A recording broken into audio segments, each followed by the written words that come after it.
This podcast provides a platform for our guests to share their experiences and inspire our listeners to be brave and bold in pursuit of their dreams. As you listen, we invite you to explore how these concepts apply to your own story. You know what to do. Be great and be grateful. We're mic'd up with Mike DiCioccio. Hey guys, I'm bringing you a dynamic guest today. He's talented, driven, and his first name literally translates to the word love. His mindset and work ethic are electric. You can find him working with children, inspiring and servicing his community. President, producer, and host of The Shift. Welcome to the show, Aimé Mukendi Jr., also known as Sir Aimézing. Thank you for having me. I'm looking forward to this conversation. Excited. Yeah, man, and I'm glad to open up my audience here, and I know you're doing this on Instagram Live. And we're also shooting this right now in the middle of some turmoil. This coronavirus, COVID-19, is a very serious matter. We're staying home, but we're able to still work. We're able to still grind. We're able to do this cool interview, and hopefully I'm getting some new listeners, and you're also getting some new listeners. What's cool is we're blending our audience and our reach together, which is why this is super fun. Also, I just want to get this out there. I feel you're the perfect guest for this show because our missions are parallel, something we talked about off camera. I want you to tell us more about The Shift. I know it's an initiative to inspire, educate, and motivate the youth. So let's start right there. Starting with The Shift. So The Shift really was, or is my dream, is my vision, being able to provide a platform for high school students specifically to express some of their needs, some of their struggles, at the same time as connecting them to people who are pursuing their dreams at a different level, on a different shift up. And that's really the whole premise of The Shift. Our first production was March 28th, 2018. So it's almost been 2 years. We did the talk show, we've done podcasts, we've done community events. Over the last 7-8 months, haven't done anything specifically with The Shift, but the thing is that I am The Shift. So everything that I do is a part of The Shift up. And we got some things in the works. Corona has altered some things because I had some things planned to do with students during the summer. Yeah, you're an event guy, right? You do event speaking, right? So, I mean, this is a big hit for you, getting up on stage and meeting with the community. So how are you staying positive during this tough time? What are you doing to kind of keep your mind? I'm in a good place. So I mentioned I'm actually not in Buffalo right now. I'm in Atlanta with my family, and things I've picked up here, but it's not the same as what it is back home. Mm-hmm. But positivity is just a part of the mission. It's constantly refueling and recharging and reading the batteries. Like I've gone live a few times, have a conversation with with a brother I've been working with for a while. We've been doing some things on Sundays, just kind of presenting words, because I always look at it as worse things have happened to better people. So, I'm blessed to have an opportunity. Even when I was coming down here, some people were like, "Oh, it's not a good time to travel." And I'm like, I trust God. I don't move in fear. So I'm staying positive, just understanding there's a master plan, and also look at it like this: it's the 20s. If I love history, because you got to know where you're from to know where you're going. Correct. 100 years ago, we had the stock market crash. Right. There was World War I was in 1915 era. There was a huge, I think it was a flu in like 1918. The Spanish flu. It was very, very similar. It was the Spanish flu, and it wiped out a lot more people. I'm not saying, again, I'm not taking it lightly with COVID-19, but Spanish flu was wicked as well, and we don't know where this thing's going to end. That's, I think, with the uncertainty of what's going on right now has a lot of people worried, but you're right. Like if we can be doing this podcast from the comfort of our own home, we're doing a lot better than I feel our ancestors have. And you consider this is a land where a lot of activity happens, some crazy wars, civil wars. I was talking about that with my last guest. And so again, just perspective to be smart, don't impact other people. Remember, even though you and I are healthy, we could still potentially have this and pass it on to a family member, a neighbor, someone on a bus, and then all of a sudden they bring it back home to their sick, not even sick, but let's just say it's a compromised immune system, and that could really be detrimental. So that's why I like the travel thing is so important. See a lot of kids, they want to have fun and go celebrate spring break. I get that, you know, but they're really, unfortunately, not thinking about anybody but themselves, you know. Here's what I want to touch on too, and I love this. I did some homework on you, reading your blogs, and man, I was just like lit up reading your blogs because again, we think very similar, but you were bringing up some really good things that even, you know, like I'm not claiming that I have it all figured out. I'm constantly looking for things that I could self improve on, and I noticed that you speak to those things, and one of them is character. Something my father always emphasizes is you got to have character, right, to stand out and be great at something. You're going to have some kind of quirky character that people are going to like because they want to come to you. Sir Aimézing, you got that in your name, right? You got character and personality just beaming out of you. And so I love that. And you talk about this. You have a cool quote. You claim that it's yours. I'm going to give it to you. You know where I'm going with this? It's pleasing personality is like peanut butter. It always sticks, you know? So another classic Sir Aimézing quote. Elaborate on the importance of personality and character. I mean, personality changes everything. So the irony of being down in my family, I'm using an example. I call her my sister cuz, because she's my cousin, but is more like my sister. Right. And she's older than me. And we're talking about her son, and he's got a booming personality. I was telling my dad, I'm like, this kid is special. He's got it. Like he's just turned 5 years old, can speak Mandarin. He's reading. Like this is a very talented young man. And we were talking about his personality and how he doesn't change. And she was like, I don't want his light to dim. And then speaking with my stepmother and talking about how personality can dictate how successful we are. Mm-hmm. Being able to relate to a multitude of people, being able to communicate effectively while still keeping authenticity as yourself, that really can dictate more than your quote unquote education, more than the situation you're brought up in. If you have that personality, those people stand out. And it's so ironic because I came up with that was just writing a blog was like, it's like peanut butter, it sticks. Like it has to stick. Well, here's what I think, not to interrupt, but what's so special about you too is, you know, you're being authentic. You have a personality that is really, you know, I said it in the top of the show, electric, and I mean it. Like, you know, if someone goes to your Instagram channel, they're going to see you are, you know, you're just putting it out into the world coming from your heart, and that part of your character and personality just shines through, which makes it special. Where if someone was trying to be boisterous and have this booming personality, but it was canned, it's going to last very limited time. It's going to be found out. You're a genuine person, which makes it all come together. And if people do want to tune in, you could do that on Instagram at Sir Aimézing, and it's spelled AIMEZING. And then you can also check him out right on his website, siraimezing.com, AIMEZING. You know what? Whether you spell it the right way or the wrong way, it's going to take you to the website. All right, man. That's called rerouting and very smart little marketing work there. Here's what I want to talk about. I don't have it written down. It wasn't planned, but so important is communication, and something that great people that are in your position where you're public speaking, you're working with kids, you're working with people of all ages, really, and you're able to get a complicated message, right?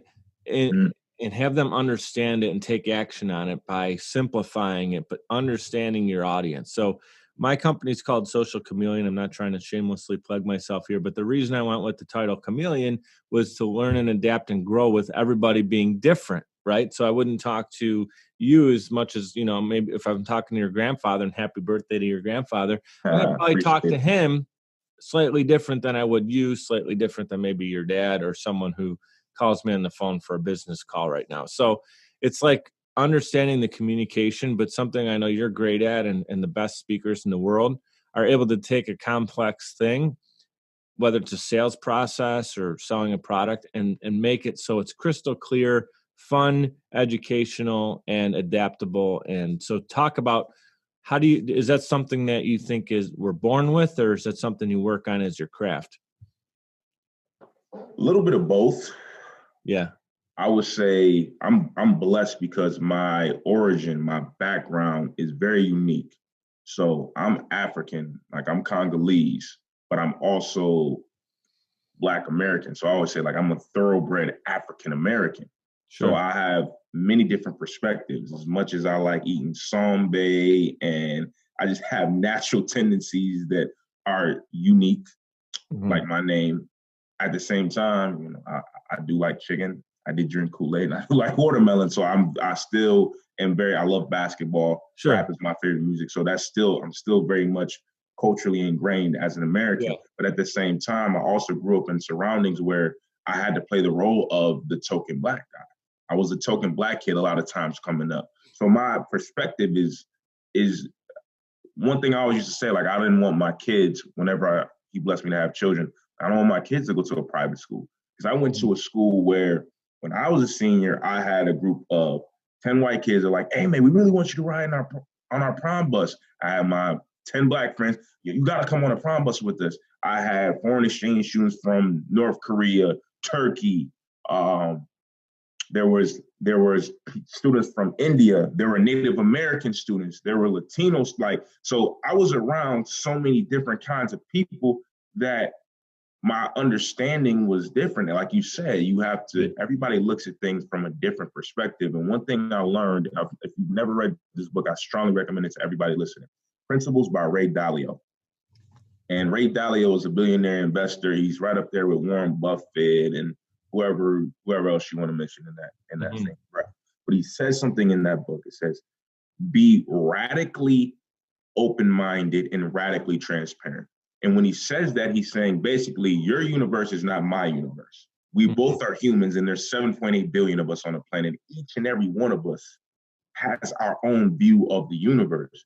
And when you understand that, that opens up the door to say, okay, I am going to communicate differently with grandfather, dad, son, mom, daughter. You're going to communicate differently with everybody because everybody speaks their own language. Not saying you change who you are. You are just to accommodate who you're trying to help. You have to meet them where they are. And it's a combination of self-development, but also I've realized I'm actually an introvert, and I've taken a bunch of personality tests, and it always comes with the same result. But what I understand is that I'm just an instrument. He gave me some gifts, and I have to walk in my purpose and use that gift to help others around me. Oh man, that is so good. Let's stay right on that. So talk about purpose driven. It's something that the reason I started to do the podcast was the same thing. And I was, in conversation with God and also the universe. Some people don't believe in both. I believe in both. I think they're all kind of one larger thing, right? They come together. And basically my call was, hey, put me in position to do something great to help people out, not self-centered, something, whatever it's talents. It could be, effort. It all ties together, but I wanted it to be for a greater purpose. And all of a sudden, there's things in my life that didn't grow since that conversation. And that's an active conversation. It doesn't happen once and then you just drop it. So the podcast and people I've been meeting, yourself included, have just been like flooding through, and some crazy opportunities to help people out. This is a plug, and this one I'll say it 1,000 times because I'm helping out the Leukemia and Lymphoma Society right now, which I wouldn't have been connected through if it wasn't for a friend that I reconnected with from Buff State. So I'm doing that, nominated as Man of the Year. Super exciting. But that came my way after this conversation happened, right? Mm-hmm. But it's also because we're listening and our brains start to solve for what's in the universe. And that is actually something Napoleon Hill says, and I know he's a mentor of both of ours through his written word, right? And so his quote is, whatever your mind can conceive and believe, it can achieve. Let's roll with that, man. What do you tell us more? I get it, but I want my audience to stay on that thought. Man, I mean, you hit it right on the money. Like, there's so many different examples where it's, as a man thinketh in the heart, so is he. And Napoleon Hill, he goes into deep detail in all of his books on how our mind is connected to our actions. Like, every action we've ever taken was first a thought. And the sooner people get to accept or better understand that, the sooner you can start controlling the superpower that is our brain. The greatest invention in our universe is not anything other than our minds. Our minds, when you put your mind to it, you really can do it. It's not just a cliche that we told kids, or we were told as kids. And it's all about believe. You got to believe. You got to see it. You got to write it down. You got to read it. You got to keep training your mind. Like Napoleon Hill, during his time, people were drifting. And when he wrote Think and Grow Rich, that was during the Great Depression. I.e., anybody right now that's at home, you listening to us, I go get Think and Grow Rich. If you're going to leave your house, at least get some food for your brain, because that food that you get for your brain is going to go so much farther than the food that you're eating now. And to understand that we have to see it before we do it is just, it's a phenomenon that I don't think a lot of people truly appreciate. People abuse that idea. It's because same as, I'll use an example. I got my little nephew whose birthday's in a couple of weeks. He's turning 2. You say a baby is bad, you are putting in the atmosphere bad for that baby. Yeah. You may not see the bad until that baby's 16, but it started when the baby was 1. Right. And a lot of people, they just don't understand the power of words and the power of our minds to create these words, create these images. And that's what that means to me. It means when you believe, you can do it. And, faith without works is dead. So you can have all the belief in the world, right, but until I get up and flip the switch, I'm going to be in the dark. Yeah. And the thing is, too, if you take 2 people and we give them a task, right? It could be anything. It could be small. It could be large. And one person totally believes in it and the other person just needs to do it so they don't get fired, or that they could come back and say, here, I did this, whatever. They get compensated or they don't get compensated. Doesn't even matter, right? It could be $1 million achievement. It could be a free achievement. Whoever believes in it and believes in themselves that they can achieve it, and they've already envisioned themselves getting the end result, I'm going with that guy or gal, because that's who's going to have the chance. Just like Michael Phelps talks about when he won all those gold medals. I think he won 8 or more, right? The day before, and it might be even more than the day before, probably months leading up to it for all I know, but he does, he, in his mind, he's already envisioning what he's sitting down and doing in the morning, what he's eating for breakfast, what he's doing between breakfast and lunch, his travel situation. He's already envisioning everything. He's envisioning the prep for his swim meet. He's preparing the actual competition, and he's preparing in his mind getting the gold medal handed to him. It already happened in his head. So now his body is like, we did this already. Like if I said, hey, go for a walk, right? And you never went there before. And I told another person to go for the same walk. And on the walk, you have to identify a particular thing. First time you go, you're going to be looking at every single house. What did he say? Was it a green thing over here? What was it? Or you and I go for a walk and I say, hey, see that? Next time you go on the walk, I want you to point at that sign. Who's going to have a better chance, right? So, we can do, the cool part about it is with our mind is we can actually go and walk and see the sign. As long as we did it once, we can envision it in our head. And I think that's what people forget is like, I'm all about action. You got to take action.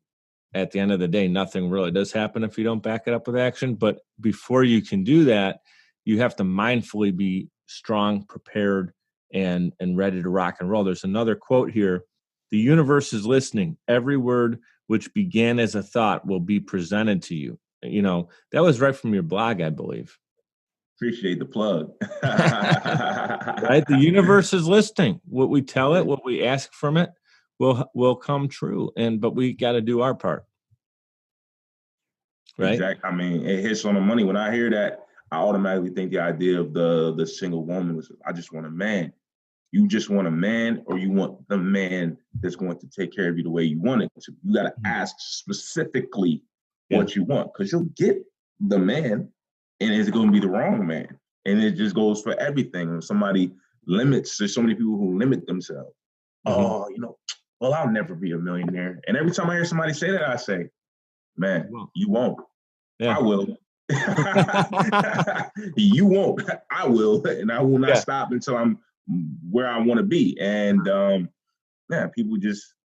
Let's hold on that too, because a lot of people, there's a lot of controversy when the topic of money comes up. And I was someone who I grew up in a great family. I'm proud of where I came from. It was, upper middle class, I guess you can say. I mean, I don't even know how to title it, but my father busted his tail working 32 years at the Ford plant. We did well. Okay. We got to go on family trips and stuff like that, but we were not, millionaires sitting there, whatever.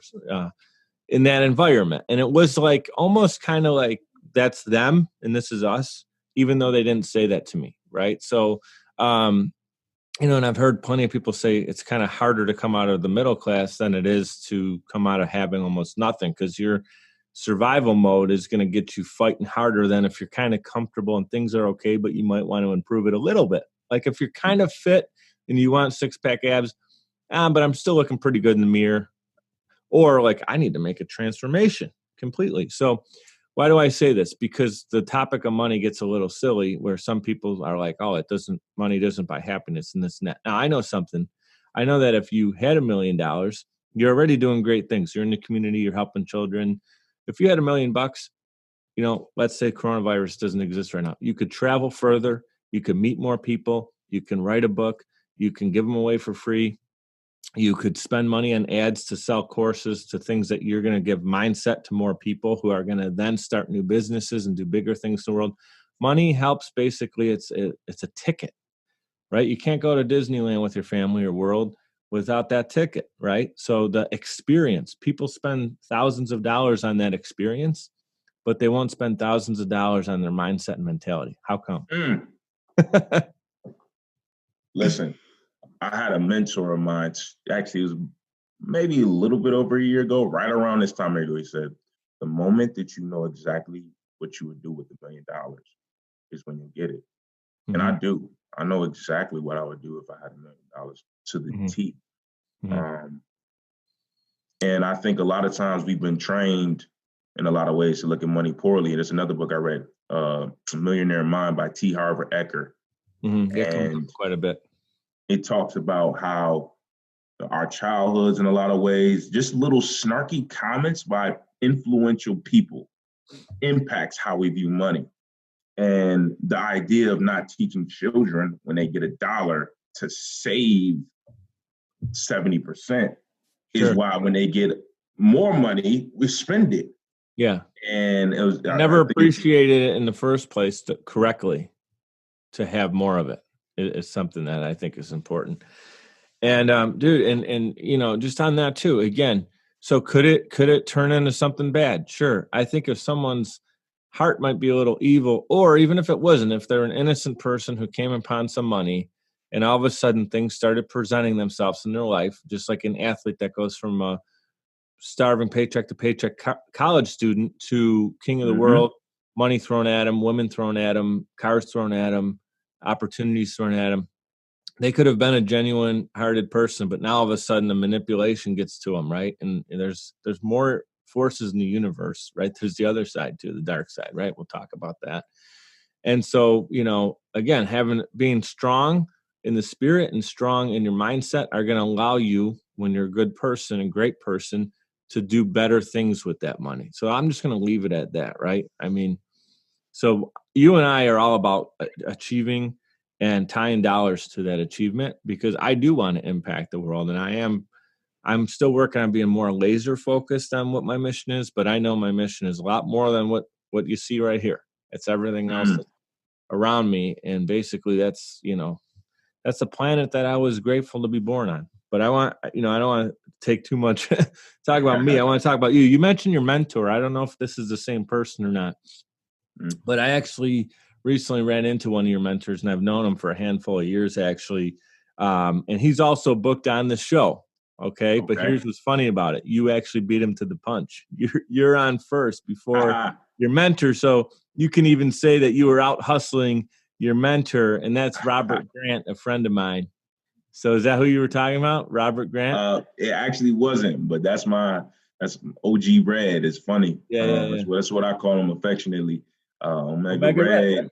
Yeah. My little brother's a Black Lightning fan, so I was telling him I know somebody who did a theme song for Black Lightning. Really? I'm like, yeah. And that's I owe a lot of the things that I was able to accomplish. I definitely owe to him being under his wing. He's a great man who really, he always puts you in the right position to meet the right people at the right time. And that's the best way that I can describe him. He is a great connector of people, for sure. He's already done that in my life. Yeah. Makes things happen. Yeah. Yeah, I'm gonna tell him. he's got the big dreams too, and but he's doing it as well. Omega Red. I mean, he's out. He's traveling Buffalo to Boston. You know, again before this coronavirus thing, he was doing a lot more traveling, of course, and he knows what he wants to do. He's going to get it, and he's helped people like yourself. So I have a ton of respect for Robert. And I was, just mentioned he's going to be on in a few weeks. I'm excited to talk to him, but I actually ran into him a few weeks ago and mentioned your name, just like, hey, I got a couple cool guests coming up. Want to get you on the show? And I said, do you know Sir Aimézing? And he just had this big grin on his face, like, do I know? Do I know Sir Aimézing? Oh man, so much fun. So here's the scoop. I want to get rolling. I know we only have a few more minutes. So tell us about a time when you overcame adversity and how your mindset had helped you get there, right? And maybe what it took to get you to where you're at today. I know our initial conversation, you got very transparent. What can you share with our audience to help inspire them? We only have a couple minutes, so I wouldn't have enough time. But what I can share is that I have a book coming out that's going to answer that exact question. Awesome. And it'll be out actually the next month. And I really look forward to sharing my story with the world and just hopes of helping someone be a hero too. Mm-hmm. Can you give us kind of a summarized message? It doesn't have to be pertaining to the book, but I love that. And what I'll do is if you do have some notes, I'll add that to my website. And the full episode goes on YouTube. We're also on Spotify, Apple Podcasts, and Google Podcasts. So let's get that information out to everybody. If you can summarize one message, which is on point with my mission, to inspire people to be brave and bold in pursuit of their dreams, what would that be? I'm just going to hit you with this. Everyone needs a hero. You can be a hero too. That's awesome, man. That could be for parents. That could be for business leaders. It could be for your neighbor. I love it, man. That is cool. I never had anyone drop it quite like that. So brief. You don't need a lot of words to make a big statement. You just proved that. Can you tell us 3 things you're grateful for? I'm thankful for life, the ability to breathe. I'm thankful for my family, all of them. There's so many people that on a day-to-day basis, I might just watch a video, look at a picture. They have no idea how much they inspire me to keep going. And I'm thankful for my identity. And I say that because I was just with my dad and we were going through some things from the work that my grandfather did, who I never had the ability to meet. He passed because he wasn't able to come to the States. I wasn't able to go see him. But I have his name. And the ability to know exactly where my name comes from, exactly where my family resides, to have that rich origin, because a lot of people that look like me don't have that connection isn't there. And the blessing of being who I am, I understand what that means to not have that connection, but I'm blessed to have it. And I don't take it for granted. And even on my American side, on my mother's side, there are so many people that have done so many great things that have truly inspired me. So I'm just thankful for my identity. And I'm thankful to know that my dad is the only other Aimé that I know. And it's interesting. Your dad pronounces it. That's his name. And so he pronounces it a little bit different than your mother. So if people are calling you, they're saying, I call you Sir Aimézing. That always works. But it's Aimé, or how is the other way to pronounce it? So my dad says Aimé, my mom says Aimé. She holds the A differently. Okay. It's like the American version. You know what's funny about that is both mom and dad are right. Exactly. That's why I tell people you can't go wrong with those. You got 3 choices. Man. You got 3 choices. You got Aimé, or Sir Aimézing. I like Sir Aimézing myself, and I'm sure you guys are loving it too. You can go back. There's so many great notes in here. The 2 books we talked about, or 3 books that were talked about, are just classics. It's again mindset first, words second, self-talk, and then take the actions to do it. You can check my man out right here at Sir Aimézing, AIMEZING. That's Instagram, and also SirAimézing.com. Thank you so much for your time. Our friendship has just begun. Our first phone call a couple of weeks ago, it started. This is putting it in a different gear, and I got you, in my network now, and we can help each other out. And that's what this is truly about. So thank you for your time today. Really looking forward to staying connected. Absolutely. Thank you for having me. Stay healthy. Best wishes with your daughter. Hopefully we'll be able to meet in person sometime soon when this whole thing comes to an end. I agree, man. Thank you so much. Have a great day. Appreciate you. You too. Hey guys, I appreciate you hanging out all the way until the end. I wanted to also acknowledge all the madness going on right now surrounding the COVID-19 pandemic, coronavirus. My thoughts and prayers go out to everyone to find peace and not let fear overtake your comfort, both mentally and spiritually. Be smart. Tune into the recommended procedures in your county. Do not be ignorant. The best way to get through this is to stop it from continuing to rapidly spread, and we can do that if we limit the opportunity. Stay home. It's really that simple. Do what you can from home. Enjoy the extended time with your family if possible. Have a game night. Do your calls from Zoom or an online platform. Read a book. Learn a new skill that helps you better serve your fellow man. We're in this together. Let's keep rolling. I love you guys, and thank you so much for tuning in. I wanted to get that out there. Let's stay together during this hard time and use it as a time to love our families and our neighbors. Be strong and persevere. Appreciate your reviews and messages coming in on social media. Keep them coming. You guys can check out more show notes and information on each episode at mikeduppodcast.com, MIKED uppodcast.com. We're powered by Social Chameleon. You guys know what to do. Be great and be grateful.